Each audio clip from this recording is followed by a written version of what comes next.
Le type à la tête en pain de sucre. Il y avait un type à la tête en pain de sucre dans le métro. Une tête en pain de sucre moulée dans un bonnet kaki. Et sa tête en pain de sucre coulait doucement le long de ses joues, dans les plis de son cou. De longues coulures, couleur de cérumen.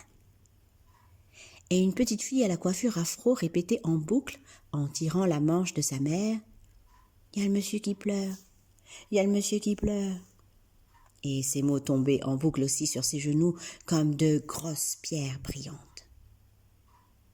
Je la regardais par en dessous.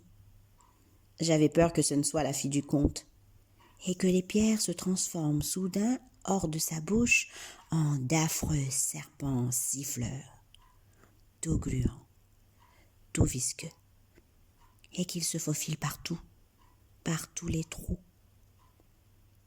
J'aurais dû faire comme les autres dans le métro, m'arracher les yeux et tenter de les introduire du bout de l'ongle dans la rainure entre l'écran et la coque de mon téléphone. Seulement voilà, je me doutais bien en regardant tous ces trous noirs à la place des yeux qui tournoyaient comme des planètes mortes au fond de l'espace, qu'il m'aurait été bien difficile de planquer quoi que ce soit dans le répertoire de mon téléphone.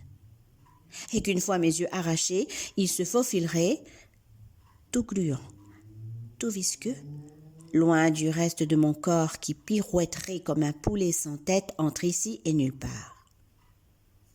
Alors je regardais la petite fille à la coiffure afro qui regardait, le type à la tête en pain de sucre qui regardait, essayer de toutes nos forces de soustraire nos 6 yeux à l'appel des trous noirs.